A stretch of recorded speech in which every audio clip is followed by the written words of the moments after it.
आज हम बात करेंगे हथेली में जन्नत दिखाना। Political party without any manifesto, it's just like an empty vessel. 5 साल तक क्या आप खाली रोड खोदो, मोरिया बनाओ, फिर 2 साल में फिर वही रोड खोदो, फिर ड्रेनेज लाइन डालो, 5 साल ऐसे में बीत जाएंगे। एमआईएम पार्टी का ना ही कोई मिनिस्ट्री है, ना ही कोई सीएम है। क्या मैनिफेस्टो करना उनके लिए हो सकता है पॉसिबल? तो एमआईएम की क्या लॉजिक है यहाँ पे कि भाई हम ना कोई वादा करेंगे, ना हमारे को कोई आवाम सवाल करती, ना हमारे को किसी को जवाब देना है, ना हमारा कोई मैनिफेस्टो। तो आपका मैनिफेस्टो क्यों नहीं है? आप वो नहीं कर सकते साहब, वो सवाल करने बैठे तो लोगों का पार्ट 2 बन जाता है। यहाँ पे वो क्या मैनिफेस्टो पूछेगा आपसे? आपका work of plan for the next 5 years क्या होने वाला है, वोट के बदले आप आवाम को क्या देंगे, ये जब तक आप क्लियरिफिकेशन नहीं देंगे तो आपको तो कोई क्वेश्चन कर ही नहीं सकता। फिर डेवलपमेंट बोल रहा तो हम सिर्फ ये सिविक इश्यूज की बात नहीं हो रही ना, इंफ्रास्ट्रक्चर डेवलपमेंट की बात नहीं हो रही। यहाँ पे उनका इकोनॉमिकल डेवलपमेंट, यहाँ पे उनका सोशल डेवलपमेंट, यहाँ पर वो एकेडमिकली कितनी ग्रोथ हो रही है, उनका पब्लिक हेल्थ सेक्टर कितना अच्छा है, पब्लिक एजुकेशन सेक्टर कितना अच्छा है, उसकी भी तो बात हो रही है। आप ऐसा मैनिफेस्टो बनाइए कि हाँ भाई याकुतपुरा में हम जो है मल्टी स्पेशलिटी हॉस्पिटल बनाएंगे अगले 5 साल के अंदर, हम बहादुरपुरा में एक आईटी टावर लाएंगे, ये हमारा मैनिफेस्टो है। चंद्रायन गुट्टे में हमारा मैनिफेस्टो ये रहेगा कि हम गवर्नमेंट का KG to PG कैंपस बनाएंगे। तो एमआईएम को ये पूछना चाहूंगा कि साहब आप बीजेपी से भी गए गुजरे हो गए क्या? बीजेपी जैसी पार्टी जब अपना मैनिफेस्टो रख रही है तो आपका मैनिफेस्टो क्यों नहीं है? स्टेट ऑफ इमरजेंसी भी लग गई, उसके बाद भी ये सब काम होते रहेंगे, ये काम रुकेंगे नहीं।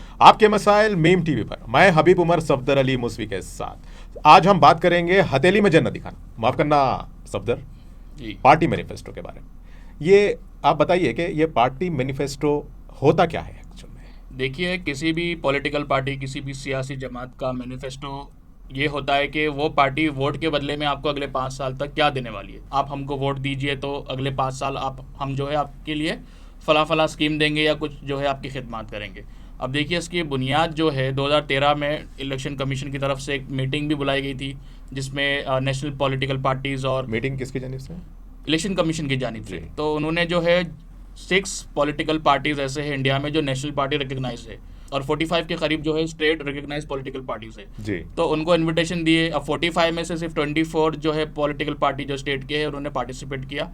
बुलाने का मकसद ये था इलेक्शन कमीशन का कि सुप्रीम कोर्ट का भी एक जो है जजमेंट आया था कि मैनिफेस्टो को लेकर किसी किस्म का मैनिपुलेशन ना हो। मैनिफेस्टो होना किस तरीके से चाहिए, एक फ्रेमवर्क और पॉलिसीज पे जो है बात करने के लिए इन सबको बुलाया गया जी। तो आप ये बताइए कि ऐसे कौन से पार्टीज हैं जिनका बेसिकली मैनिफेस्टो ही नहीं होता? देखिए, कुछ पार्टीज ऐसी है जिसका मैनिफेस्टो नहीं होता, उनको ये बोला जाएगा कि आप जो है, अगर मैं इंग्लिश में कहूँ कि a political party without any manifesto, it's just like an empty vessel. Empty vessels मतलब जो बर्तन खाली होते हैं वो खनकते बस वैसी आप समझ जाइए। क्योंकि देखिए, अगर आप जब तक आवाम से अपना वायदा नहीं बताएंगे, अगर आप आवाम से कुछ प्रोमिस नहीं करेंगे कि हमको क्यों जिताए, हमको वोट क्यों किया जाए, अगर आप ये नहीं बताएंगे तो यानी कि आप जो है सिर्फ जो है उनसे बस खेल रहे हो और कुछ भी नहीं कर रहे हो। तो आज हम अपनी पार्टी की बात करेंगे, ऑल इंडिया मजलिस इत्तेहादुल मुस्लिमीन। देखा यह गया है कि उनका भी कोई मैनिफेस्टो नहीं होता। इस बारे में आपका क्या मानना है? देखिए, पार्टी के जो सदर है जनाब असदुद्दीन ओवैसी साहब, वो ये खुद कहते हैं कि हमारा मैनिफेस्टो इसलिए नहीं होता क्योंकि हमारी काम ही हमारा पहचान है। तो आप बताइए, क्या ये नाला मोरी कचरा रोड बना लेना, ये स्ट्रीट लाइट लगा देना, क्या एक पार्टी का काम है? तो बेसिक जिम्मेदारी आपको करना ही है, बट उसको आप ये नहीं बोल सकते कि ये हमारा मैनिफेस्टो है या यही हम करते रहेंगे 5 साल तक। 5 साल तक क्या आप खाली रोड खोदो,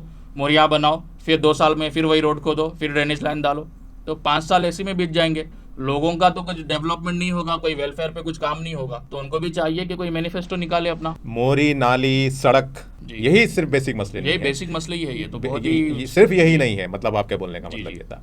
तो और क्या होना चाहिए? क्या मतलब हम उससे वाकिफ नहीं है, आवाम वाकिफ नहीं है, होना क्या चाहिए इन मसाइल के अलावा? देखिए, मैनिफेस्टो, हर पार्टी के मैनिफेस्टो के बारे में थोड़ा हम बात कर लेते हैं। जैसे कि अगर हम कांग्रेस की बात करें तो इस वक्त तेलंगाना में वो 6 गारंटी स्कीम्स बोले उन्होंने कि हम जो है औरतों के लिए, वुमेन्स के लिए जो है बस फ्री कर देंगे, और जो है पेंशन देंगे, और इलेक्ट्रिसिटी यूनिट जो है हम फ्री देंगे, गैस में सब्सिडी देंगे, रायतू बंधु में जो है पैसे थोड़े बढ़ा के देंगे। तो इस तरीके की उनकी स्कीम्स थी। BRS गवर्नमेंट में उन्होंने भी जो है उनके वादे किए गए थे कि हम जो है दलित बंधु के लिए ये देंगे, और जो है शिप डिस्ट्रीब्यूशंस हुई, कार डिस्ट्रीब्यूशंस हुई, माइनॉरिटी लोन्स को लेकर, शादी मुबारक, फलाना फलाना। तो बहुत सारी चीज़ें हर पार्टी अपने अपना मैनिफेस्टो जारी करती है। तो जब हर पार्टी कर रही है तो भाई इनकी भी जिम्मेदारी है कि आप 1 2 3 तो करें कुछ ना कुछ। देखिए सफदर, सवाल ये है कि एमआईएम पार्टी का ना ही कोई मिनिस्ट्री है, ना ही कोई सीएम है। तो ऐसी सिचुएशन में क्या मैनिफेस्टो करना उनके लिए हो सकता है पॉसिबल? देखिए, बराबर हो सकता है। पहली बात तो हमें यह समझना होगा कि एक एमएलए की जिम्मेदारी क्या होती है, एक एमपी की जिम्मेदारी यही होती है कि गवर्नमेंट किसी की भी हो स्टेट की, उनकी जो पॉलिसीज है, उनके जो वेलफेयर स्कीम्स है, उसको हर एमएलए अपनी कॉन्स्टिट्यूंसी में इम्प्लीमेंट करे। जी। अगर कांग्रेस 6 गारंटी स्कीम्स की बात कर रही है तो वो गारंटी स्कीम्स को है याकूतपुरा में भी इम्प्लीमेंट करना है, बहादुरपुरा में भी, चार मीनार में भी, गोशा महल में भी। जी। तो ये हर कॉन्स्टिट्यूंसी में हर स्कीम्स को इम्प्लीमेंट करना है। बीआरएस के भी दौर में जो जो स्कीम्स थी, जो उन्होंने वादे किए थे, जैसे कि जो है हम 2 BHK दे देंगे, हम ड्राइवर कम ओनर स्कीम्स की उन्होंने बात करी, माइनॉरिटी लोन्स की बात करी, और औरतों के लिए इंटरेस्ट फ्री लोन की बात करी। तो ऐसे जो भी स्कीम्स थे उसको इम्प्लीमेंटेशन करना हर एक कॉन्स्टिट्यूंसी में वो पर्टिकुलर एमएलए की जिम्मेदारी है, चाहे वो कोई भी पार्टी का हो।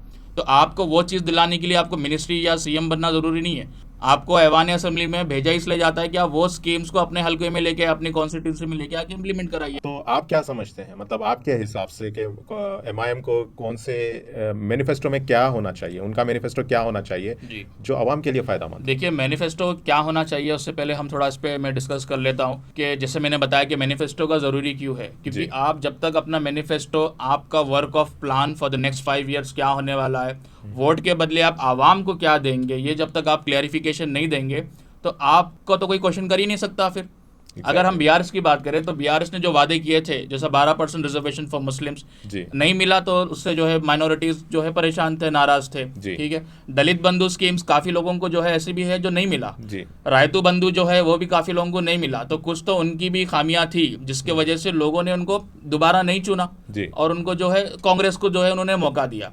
अब कांग्रेस भी जो 6 गारंटी की बात कर रही है, अगर वो इन 5 सालों में अगर वो इम्प्लीमेंट नहीं करती है तो आइंदा जो इलेक्शंस होंगे वो इंतखाबात में आप देखेंगे कि लोग उनको शायद वोट ना दे। तो एमआईएम की क्या लॉजिक है यहाँ पे कि भाई हम ना कोई वादा करेंगे, ना हमारे को कोई आवाम सवाल करती, ना हमारे को किसी को जवाब देना है, ना हमारा कोई मैनिफेस्टो है। तो आप ये पॉलिसीज चल रहे हैं आप, यानी कि आप पे कोई अकाउंटेबिलिटी है ही नहीं, आपसे कोई सवाल कर ही नहीं सकता। अगर वो कुछ मैनिफेस्टो रखेंगे, देखिए आपको हम ये नहीं बोल रहे हैं कि 6 गारंटी वाला मैनिफेस्टो रखो, आपको हम ये नहीं बोल रहे हैं कि आप रिजर्वेशन लाइए मुसलमानों के लिए, वो आप नहीं ला सकते, आपके इख्तियार में नहीं है वो चीज, वो हम समझ सकते हैं। जो चीज आप कर सकते हो, ठीक है, आप ऐसा मैनिफेस्टो बनाइए कि हाँ भाई याकूतपुरा में हम जो है मल्टी स्पेशलिटी हॉस्पिटल बनाएंगे अगले 5 साल के अंदर, हम बहादुरपुरा में गाड़ी टावर लाएंगे, ये हमारा मैनिफेस्टो है। चंद्रायन गुट्टे में हमारा मैनिफेस्टो ये रहेगा कि हम गवर्नमेंट का KG to PG कैंपस बनाएंगे, हर घर से जो है हर बच्चा फ्री में तालीम हासिल करेगा। जितने भी आपके सिविक इश्यूज है, ये रोड, नाली, मोहरी, कचरा, उसको हम पूरा अच्छा करेंगे। आप ये रखिए मैनिफेस्टो, फिर 5 साल के बाद जब आप वोट मांगने जाएंगे तो लोग उनके सुनेंगे लोग कि हाँ आपने ये वादा किया था, तो साहब वो स्कूल बनी क्या नहीं बनी, रोडा अच्छे है नहीं है, उस पर आपको सवाल किया जाएगा। अब आप कुछ वायदा ही नहीं करेंगे तो कैसा होगा बताइए।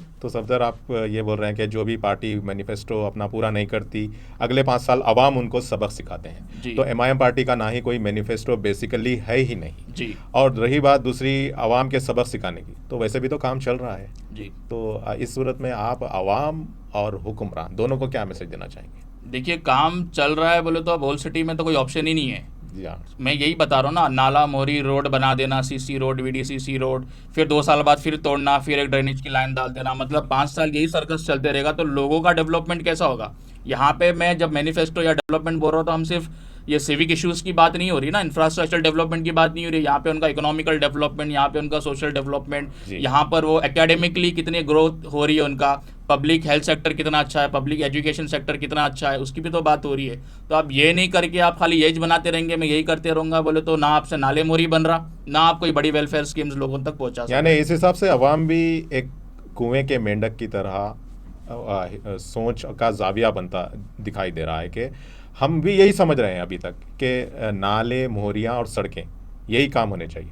तो ये काम अगर कहीं ना कहीं कोई ना कोई एमएलए तो अपनी पब्लिसिटी कर रहा है कि कहीं ना कहीं से कुछ ना कुछ कोई नाले के स्लैब का काम हो जा रहा है, कहीं पर CC रोड पड़ रही है, तो ये तो काम हो रहा है। तो इससे हटके क्या हमारा जहन नहीं जा रहा कहीं कि किसी और, इससे हटके क्या, इसके आगे क्या? ये देखिए, आपको मैं एक बात बता दूं, ये जो सिविक इश्यूज है, ये जो म्युनिसिपल इश्यूज है ना, नाले, मोरी, रोड बना देना, स्ट्रीट लाइट लगा देना, ड्रेनेज का काम हो गया, ये सब जो चीज़ है जी, अगर कोई कॉर्पोरेटर नहीं है, समझ जाइए आप GHMC डिसॉल्व भी हो गई, स्टेट ऑफ इमरजेंसी भी लग गई, उसके बाद भी ये सब काम होते रहेंगे, ये काम रुकेंगे नहीं।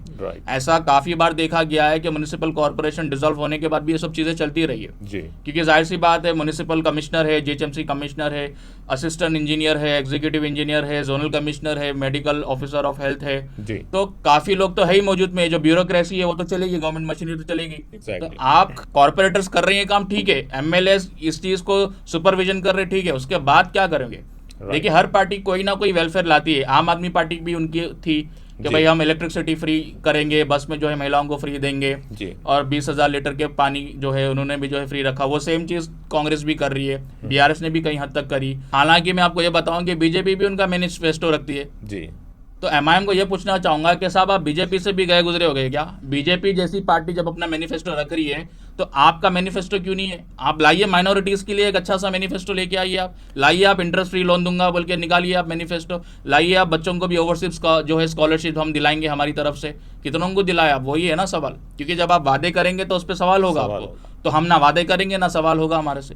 और एमआईएम पार्टी का मैनिफेस्टो अगर हो भी जाता है तो फिर में मतलब आवाम का भी कोई ऐसा कहीं पर कोई एग्जाम्पल है कि आवाम भी चाहती है कि कोई पार्टी का कोई मैनिफेस्टो डिसाइड किया जाए? देखिए, आवाम तो हमेशा से चाहती है, क्योंकि हम आवाम जब इलेक्शन आते हैं तो तेलंगाना की हर आवाम ये सोचती है कि उनकी पार्टी उनके लिए क्या दे रही है। जो बीआरएस के वोटर्स है वो ये सोचते हैं कि बीआरएस हमको क्या दे रही है। जो कांग्रेस के वोटर्स है वो सोचती है कांग्रेस हमारे को क्या दे रही है। ठीक है, बीजेपी वाले भी कुछ ना कुछ तो सोच ही रहेंगे, जो बीजेपी के वोटर्स है कि वो हमको क्या दे रहे हैं। तो एमआईएम के वोटर्स भी तो सोच ही रहेंगे ना कि हमको क्या मिल रहा, लेकिन इनको क्या दिया जाता? वही नाली मोरी जज्बाती तकरीरा, ऐसे चीज़ें। तो उससे तो कुछ होगा नहीं। एक और बात मैं यहाँ पे बताऊं कि इलेक्शन कमीशन के जो गाइडलाइंस होते हैं मैनिफेस्टो को लेकर और मॉडल कोड ऑफ कंडक्ट को लेकर कि मैनिफेस्टो किस तरीके से होना चाहिए, ऐसा भी नहीं है कि आप ऐसी कुछ चीज़ें बोल दे कि जो आप वो कर ना पाए, या कहीं ना कहीं वो जो है हथेली में जन्नत बताना। हाँ, और अनकॉन्स्टिट्यूशनल कोई चीज़ आप बोल दिए, ठीक है। तो आप वैसा नहीं करके आप जो बेसिक जो बुनियादी चीज़ है आप वही रख दीजिए मैनिफेस्टो में। चलिए आप ये बोल दीजिए, हाँ आप सवाल कर सकते हैं, हमारा मैनिफेस्टो है, आप हमको वोट दो, उसके बदले में आप सवाल कर सकते हैं अगर कुछ काम नहीं हुआ तो। आप वो नहीं कर सकते साहब, वो सवाल करने बैठे तो लोगों का पार्ट 2 बन जाता है यहाँ पे। वो क्या मैनिफेस्टो पूछेगा आपसे? अब आवाम से एक गुजारिश ये है कि आप कमेंट में बताइए कि क्या होना चाहिए एमआईएम पार्टी का मैनिफेस्टो, क्या होना चाहिए आवाम की डिमांड। और इसी के साथ आज की बहस का सिलसिला यहीं खत्म होता है। ताज़ा खबरों और स्पेशल रिपोर्ट्स के लिए देखते रहें मीम टीवी न्यूज़, और अब हमें दें इजाज़त।